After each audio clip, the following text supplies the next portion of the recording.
எடப்பாடி பழனிசாமி வந்து விஜய் வேண்டாம், பாஜகவே கூட்டணியே ஓகே அப்படின்னு சொல்றதுக்காக சில விஷயங்கள் வந்து சொல்றாங்க. விஜய் தரப்புல இருந்து இப்படி எல்லாம் பேசப்பட்டது, அதனாலதான் வந்து எடப்பாடி பழனிசாமி இப்படி முடிவெடுத்தாரு அப்படின்னு எடப்பாடியுடைய முடிவை வந்து டிஃபர் பண்றதுக்காக சில விஷயங்கள் சொல்றாங்க. ஆனா அது எந்த அளவுக்கு உண்மைங்கிறது தெரியாது.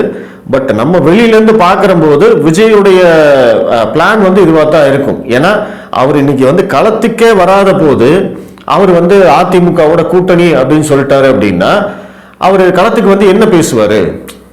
அப்ப அதிமுகவை மீறி அவரால் செயல்பட முடியாது இல்லையா? ஏன்னா இன்னைக்கு தமிழகத்தை பொறுத்த வரைக்கும் இரண்டாவது பெரிய கட்சி அதிமுக தான்.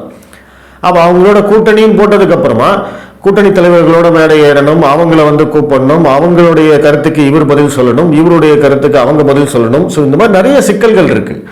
அதனால அவருடைய எண்ணம் ஒரே எண்ணம் என்னவா இருந்தது, முதல்ல நான் களத்துக்கு வரேன், வந்ததுக்கு அப்புறமா வந்து நம்ம பேசிக்கலாம் அப்படிங்கிறது தான் அவருடைய முடிவா இருந்திருக்கணும்.